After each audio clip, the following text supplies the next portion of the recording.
నమస్తే అండి। ఈరోజు వీడియోలో మనం క్యారెట్ పంటని టెర్రస్ గార్డెన్లో చిన్న చిన్న కంటైనర్స్లో ఎలా పెంచుకోవాలో కొన్ని టిప్స్ అనేవి తెలుసుకుందాం। వీడియోని చివరి వరకు కూడా స్కిప్ చేయకుండా చూడండి। టెర్రస్ గార్డెన్లో కూడా మనం కంటైనర్స్లో చాలా సింపుల్గా క్యారెట్ని మనం పెంచుకుని చక్కగా హార్వెస్ట్లు తీసుకోవచ్చండి। లాస్ట్ టైము అంటే ఒక 2 సంవత్సరాల క్రితం అయితే నేను క్యారెట్ని గ్రో చేశాను, బట్ దుంపలు కొంచెం చిన్న సైజులో వచ్చాయండి। ఈసారి సక్సెస్ఫుల్గా మంచి సైజులో దుంపలను అయితే హార్వెస్ట్లు తీసుకుంటామని అనుకుంటున్నాను। చూసారు కదా, థర్మాకోల్ బాక్స్లో వేసాను అనమాట। క్యారెట్ని మనం నార్లు పోసుకుని కొంచెం హైట్ అయిన తర్వాత ఆ నార్లని మనం ట్రాన్స్ప్లాంట్ చేసుకోవాలి। మొక్కకి మధ్య కొంచెం గ్యాప్ ఉండేటట్టుగా। చూడటానికి కొత్తిమీరలా కనపడుతుంది కదా, చూడటానికి కూడా చాలా బాగుంటుందండి క్యారెట్ మొక్క। చూసారా, ఇదిగోండి పెస్ట్లు అనేవి చాలా తక్కువ అండి। లాస్ట్ టైం నేను గ్రో చేసినప్పుడు కూడా నోటీస్ చేశాను। అయితే దుంప జాతికి సంబంధించింది కాబట్టి కొంచెం మనం వాటర్ అది చూసుకుని చేయాలి। మట్టిని కలుపుకునేటప్పుడే మనం ఆ మట్టిలో కొద్దిగా ఇసుకను కూడా యాడ్ చేసుకున్నాం అనుకోండి, ఎక్స్ట్రా వాటర్ ఏమైనా ఉన్నా కూడా డ్రైనేజ్ హోల్స్ నుంచి ఇసుకని యాడ్ చేయడం వల్ల వాటర్ అనేది ఎక్సెస్ వాటర్ అనేది ఈజీగా బయటికి వెళ్ళిపోతుంది అనమాట। నిల్వ అనేది ఉండదు। మట్టి ఎప్పుడు కూడా చక్కగా వెల్ డ్రైన్గా ఉండాలన్నమాట। అలాగే మనం విత్తనాలు ఫస్ట్ నార్లు పోసుకుని ఒక చిన్న కంటైనర్లో నార్లు పోసుకుని తర్వాత కొంచెం హైట్ అయిన తర్వాత పెద్ద సైజు కంటైనర్లోకి ట్రాన్స్ప్లాంట్ చేసుకోవాలి। దుంపజాతికి సంబంధించినవి కాబట్టి కొంచెం లోతు వెడల్పు ఎక్కువగా ఉండే కంటైనర్ని ప్రిఫర్ చేసుకున్నట్లయితే దిగుబడి అనేది బాగుంటుందండి। లాస్ట్ టైం నేను ఈ క్యారెట్ని నార్లు పోసేటప్పుడు కూడా నేను వీడియోస్ అవి షేర్ చేశాను। అయితే క్యారెట్ నారు చూడటానికి జీలకర్రలా ఉంటుంది, చాలా అంటే చాలా స్పీడ్గా కూడా పెరుగుతుందండి। పైన మాత్రం చాలా హైట్గా కూడా వస్తాయి, పక్కకి వాలిపోయాయి కానీ ఒకసారి చూడండి, ఇదిగోండి మొక్క, ఇదిగోండి ఎంత పొడుగొచ్చాయో చూసారా। పైన ఎప్పుడు కూడా చాలా హెల్దీగా కనపడుద్ది అనమాట క్యారెట్ మనకి। క్యారెట్ మొక్కలు అనేవి లోపల దుంపలు రాడిష్ లాగా అలా పైకి అయితే కనపడవు, బట్ ఇంత స్టేజ్ వరకు రావటానికి ఈ క్యారెట్ మొక్కలకి టైము దగ్గరగా 2 నెలలు అలా పట్టిందనమాట। ఇంకొక 1 మంత్లో మనం హార్వెస్ట్లు తీసుకోవచ్చు। క్యారెట్ పంట ఏంటంటే మనం విత్తనాలు వేసిన దగ్గర నుంచి 90 నుంచి 100 రోజుల లోపు హార్వెస్ట్కి అనేవి వస్తాయన్నమాట। ఒక 15 నుంచి 20 రోజుల లోపు మనం నార్లు ట్రాన్స్ప్లాంట్ చేసుకుంటే తర్వాత మొక్కలు అనేవి అంటే దుంపలు అనేవి ఫామ్ అవుతాయి అన్నమాట। వేరులోనే దుంప అనేది అంటే వేరులోనే ఫుడ్ని స్టోర్ చేసుకుంటాయి కాబట్టి మనం చక్కగా ఇప్పుడు 2 నెలలు అయింది అంటున్నాను కదా, ఇంకొక 1 మంత్లో ఒక 30 నుంచి 40 రోజుల్లో ఈ క్యారెట్ పంట అనేది మనం హార్వెస్ట్ తీసేసుకోవచ్చు। సో ఇప్పుడు మనం వీటికి పోషకాలు అనేవి ఇవ్వాలన్నమాట। 15 రోజులకి కంపల్సరిగా బాగా మాగిన పశువుల ఎరువు అనేది వేసుకుంటూ ఉండాలి। సో 15 డేస్ అయిపోతుందండి ఎరువేసి। ఇది వచ్చేసి బాగా మాగిన గేదె ఎరువు అనమాట। ఈ ప్లేస్లో మీరు ఆవు ఎరువు వాడచ్చు, గేదె ఎరువు వాడుతున్నాం కదా ఇప్పుడు, ఆవు ఎరువు కానీ మేక ఎరువు, కోళ్ళ ఎరువు, ఇలా మీకు ఏది అందుబాటులో ఉంటే ఆ ఎరువుని యూజ్ చేసుకోవచ్చు అనమాట। మీ దగ్గర వర్మీ కంపోస్ట్ ఉన్నా కూడా బయట నుంచి మీరు కొనుక్కుని కూడా వేసుకోవచ్చండి, మీ ఓపిక అనమాట। అలాగే ఎరువుతో పాటుగా ఇలా సాలిడ్గా ఉండే ఎరువులతో పాటుగా లిక్విడ్ ఫర్టిలైజర్స్ కూడా చాలా మంచి రిజల్ట్ ఇస్తాయన్నమాట। లిక్విడ్ ఫర్టిలైజర్స్ అంటే మనం ఖర్చు పెట్టి బయట నుంచి కొనుక్కునే అవసరం లేకుండా బియ్యం కడిగిన నీళ్ళు, పప్పు కడిగినప్పుడు వచ్చిన వాటరు, అలాగే ఉల్లిపాయ పొట్టు నానబెట్టినప్పుడు వచ్చిన వాటరు, పుల్లటి మజ్జిగ, ఇలా మార్చి ఎప్పుడు ఒకే రకం కాకుండా మార్చి మనం చక్కగా మొక్క మొదలను పోసుకోవచ్చు। అలాగే వేప నూనెని మనం 1 మంత్కి ఒకసారి అంటే ఒక నెలకు ఒక్కసారి ఆకులన్నీ తడిచేటట్టుగా మనం వేప నూనెని కానీ స్ప్రేగా చేసుకున్నట్లయితే చాలా వరకు పెస్ట్లు కూడా రాకుండా కంట్రోల్ చేసుకోవచ్చు అనమాట। ఇలా మనం టెర్రస్ గార్డెన్లో అన్ని రకాల కూరగాయలని కూడా చాలా సింపుల్గా చక్కగా ఈజీగా పెంచుకుని హార్వెస్ట్లు తీసుకోవచ్చండి। రైతులు పొలాల్లో పండించే అన్ని రకాల వెజిటేబుల్స్ని కూడా మనం టెర్రస్ గార్డెన్లో పెంచుకోవచ్చు అనమాట।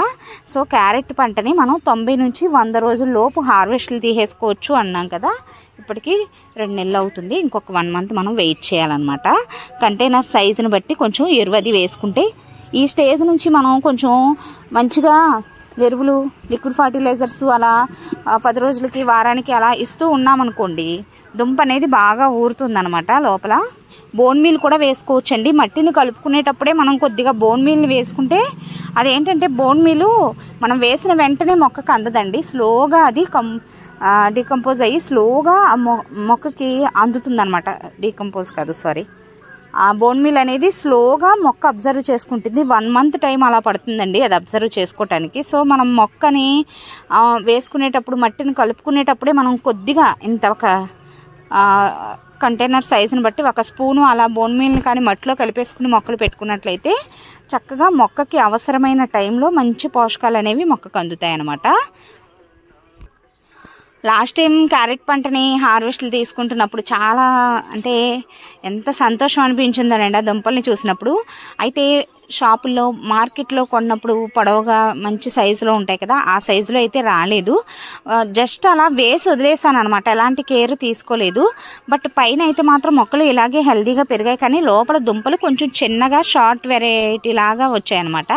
బట్ టేస్ట్ అయితే మాత్రం చాలా బాగుందండి, చాలా హ్యాపీగా కూడా అనిపించింది. ఎప్పుడు రొటీన్గా పండించుకునే బీర, కాకర, పొట్ల, ఆనప ఇలాంటి వాటితో పోలిస్తే మనం రేర్ వెరైటీస్ని పండించి హార్వెస్ట్లు తీసుకుంటున్నప్పుడు ఆ హ్యాపీనెస్ డబుల్ ఉంటుందండి. సో చిన్నగా స్టార్ట్ చేయండి. చాలామంది కామెంట్స్లో అడుగుతున్నారనమాట, చక్కగా అంటే మీకు బాగా పండుతున్నాయి, మేము ఫెయిల్ అవుతున్నాము, మాకు పెస్ట్లు వస్తున్నాయి, ఇలా చాలా చాలా కామెంట్స్ అనేవి పెడుతూ ఉంటారు. బట్ ఫస్ట్ ఫెయిల్యూర్ అనేది వచ్చినా మీరు డిసప్పాయింట్ అవ్వకూడదండి. స్లోగా మనకు ఆ సక్సెస్ అనేది వస్తుందన్నమాట. అంటే ఏంటంటే దానిలో ఉండే ఆ లోటుపాట్లు, చిన్న చిన్న మిస్టేక్స్ అన్నీ కూడా మనకి అనుభవాల ద్వారానే అర్థమవుతాయి. సో మీరు ఫెయిల్ అయినా కూడా డిసప్పాయింట్ అవ్వకూడదు అనమాట. మనకి పెంచాలి, మన ఆరోగ్యంగా మన ఫ్యామిలీకి వండి పెట్టుకోవాలి, మన కూరగాయలు ఇంట్లోనే పండించుకోవాలి అనే పట్టుదల ఉన్నప్పుడు ఫస్ట్ వచ్చే చిన్న చిన్న ఫెయిల్యూర్స్ అనేవి అసలు మనం లెక్కలోకి తీసుకోకూడదు అనమాట. చిన్నగా ఆకుకూరలతో స్టార్ట్ చేయండి, తర్వాత దాంతోపాటు బీర, కాకర, పొట్ల ఇలా తేజాతి పాదులతో పాటుగా ఇలాంటి నెక్స్ట్ క్యారెట్ పంటనే కాదండి, సీజనల్గా పండించుకునే మనం ఇలా క్యారెట్, బీట్రూట్, క్యాబేజీ, క్యాలీఫ్లవరు ఇలాంటివి మనం సీజనల్గా పెంచుకోవాలి. కాబట్టి ఇలాంటి వాటిని మనం సీజన్ స్టార్ట్ అయిన దగ్గర నుంచి ఎండ్ వరకు కూడా చక్కగా హార్వెస్ట్లు తీసుకోవాలి. అంటే మనం ఒకేసారి ఇప్పుడు ఫర్ ఎగ్జాంపుల్ ఇప్పుడు మనం క్యారెట్ వేసుకున్నాం కదా, ఇంకొక 1 monthలో మనకి హార్వెస్ట్కి వచ్చేస్తుంది. మళ్ళీ ఈ లోపు మళ్ళీ మనం విత్తనాలు ఇంకొక బ్యాచ్గా మనం చక్కగా నార్లు అవి పోసేసుకున్నాం అనుకోండి. ఇంకా చెప్పాలంటే 15 రోజులు గ్యాప్ తీసుకుని మనం విత్తనాలని కొద్దిగా ఎక్కువ మొత్తం కాకుండా కొద్దిగా మనం నార్లు అవి పోసుకుంటూ ఉంటే 15 రోజులు గ్యాప్ ఇచ్చి ఆ నారు మళ్ళీ ఎదిగి ట్రాన్స్ప్లాంట్ చేసుకోవడానికి ఇంకొక 15 రోజులు టైం పడుతుంది కదా. అలా చక్కగా బ్యాచ్లుగా గ్యాప్ తీసుకుంటూ మనం విత్తనాలని నాటుకున్నట్లయితే చాలా అంటే సీజన్ అంతా కూడా కంటిన్యూస్గా మనం హార్వెస్ట్లు తీసుకోవచ్చండి. మనం క్యారెట్, బీట్రూట్, అలాగే రాడిష్ శీతాకాలమే కాకుండా ఎక్కువగా మనం చాలా సంవత్సరం అంతా కూడా పెంచుకోవచ్చు. మ్యాక్సిమం కొంచెం చిన్న టిప్స్ పాటిస్తే ఎండలు ఎక్కువగా ఉన్నాయి మే నెల ఆ టైంలో తప్ప, వర్షాలు కొంచెం ఎక్కువగా ఉన్న టైంలో దుంపలు కుళ్ళిపోతాయన్న ప్రాబ్లమే, కానీ మిగిలిన టైం అంతా కూడా మనకి రాడిష్ అనేది ఈజీగానే పెంచుకోవచ్చండి. నేను లాస్ట్ టైం ట్రై చేశాను కూడా. బట్ శీతాకాలంలో దుంపలు చాలా బాగా ఊరుతాయి, సక్సెస్ రేట్ అనేది బాగుంటుందండి, అది సీజన్ కాబట్టి. అయితే ఈ దుంపజాతికి సంబంధించినవే కాకుండా బీర, కాకర, పొట్ల, ఆనప ఇవి కూడా అనమాట. మనం చక్కగా చూసి గ్యాప్ తీసుకుంటూ బ్యాచ్లుగా ఒక పాద అయిపోతుంది అనే టైంకి మళ్ళీ మనం కొత్త పాద అనేది పెట్టేసుకుంటూ ఉండాలి. అది అయిపోయి కాపు మొత్తం తీసేసుకుని అయిపోయేంత వరకు కూడా వెయిట్ చేస్తే మనం తర్వాత పాదు పీకేసి మళ్ళీ అప్పుడు మనం మట్టి కలుపుకుని విత్తనాలు పెట్టుకున్నాం అనుకోండి, కాపు రావడానికి మళ్ళీ 45 రోజులు అంటే దగ్గరగా 2 నెలలు టైం అనేది అసలు ఎలాంటి హార్వెస్ట్లు లేకుండా ఉంటుంది. అలా కాకుండా చక్కగా మనం ఆలోచించి గ్యాప్ తీసుకుంటూ కొంచెం బ్యాచ్లుగా అన్ని రకాల విత్తనాలు పెట్టుకుంటూ ఉండాలన్నమాట. సో అలాంటప్పుడు మనం టెర్రస్ గార్డెన్లో అన్ని రకాల కూరగాయలని కూడా చాలా సింపుల్గా పెంచుకుని హార్వెస్ట్లు తీసుకోవచ్చండి. ఇవన్నీ కూడా ఎక్స్పీరియన్స్ ద్వారా అర్థమవుతాయి. ఇక్కడ నుంచి కంటిన్యూస్గా వీడియోస్ అనేవి అప్లోడ్ చేస్తూ ఉంటానన్నమాట, ఫాలో అవుతూ ఉండండి. అలాగే ఈ క్యారెట్ పంటకి సంబంధించి మీకు ఏమైనా డౌట్స్ ఉన్నా, అలాగే మీరేమైనా నాకు సలహాలు ఇవ్వాలనుకున్నా కూడా మీరు కామెంట్ సెక్షన్లో తెలియచేయచ్చు అనమాట. ఇదండి రోజు వీడియో ఎలా అనిపించిందో కామెంట్ సెక్షన్లో తప్పకుండా తెలియచేసి, వీడియో నచ్చితే లైక్ చేసి ఛానల్ని సబ్స్క్రైబ్ చేసుకోండి. Thanks for watching.